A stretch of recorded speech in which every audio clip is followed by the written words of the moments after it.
இப்போ நம்ம பக்கத்துலேருந்து தாவி தாவி போகலான்னு தான் பார்த்தேன் நண்பர்களே. அப்போ லாக்லேயே சொன்னேன்ல அந்த இடத்துலேருந்து எப்படி போகிறதுன்னு தெரிலன்ட்டுன்னு. இந்த சைட்லேருந்து போகலான்னு பார்த்தா ரொம்ப கஷ்டம் போல். இப்போ போய் பார்க்கலாம் வாங்கலாம் என் கூட. மச்சான் நீயும் வாங்க கூட வாடா. சமாளி சாவு முடிக்கான்னு பார்க்கலாம்.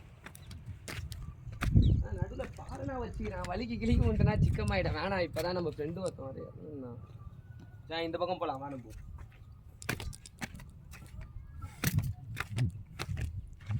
இதை தாவணுமாடா? இதை தாவி போக சொல்றியா இப்போ என்ன? வேலையை பாரு, நம்ம இந்த பக்கம் போகலாம்.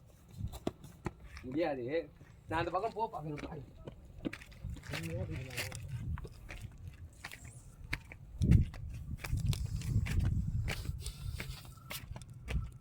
டேய் பொங்கல் நல்லபடியாக தான் போகுது. மஜாவாக இருக்குதுல்ல இடம். அந்த இடம்னா பாரு எவ்வளோ சூப்பராக இருக்குன்னு. ஆனால் எப்படியும் இந்த இடத்துல நான் ஒரு வழியாக விசிட் பண்ணிட்டேன்ப்பா. நீங்களும் வந்தீங்கன்னா இந்த இடத்த கண்டிப்பாக விசிட் பண்ணுங்கண்ணா எல்லோரும். சூப்பரான பிளேஸ் இது. அந்த போல் இருக்குது. லாஸ்ட்டாக இந்த இடத்துலேருந்து போகிறேன் வேறு. அந்த பக்கம் தாவு எடுத்துனா முடியாத காரியம், நனைஞ்சிடுவேன் நான். அதனால் நம்ம மீண்டும் சந்திக்கலாம். பாய் பாய்.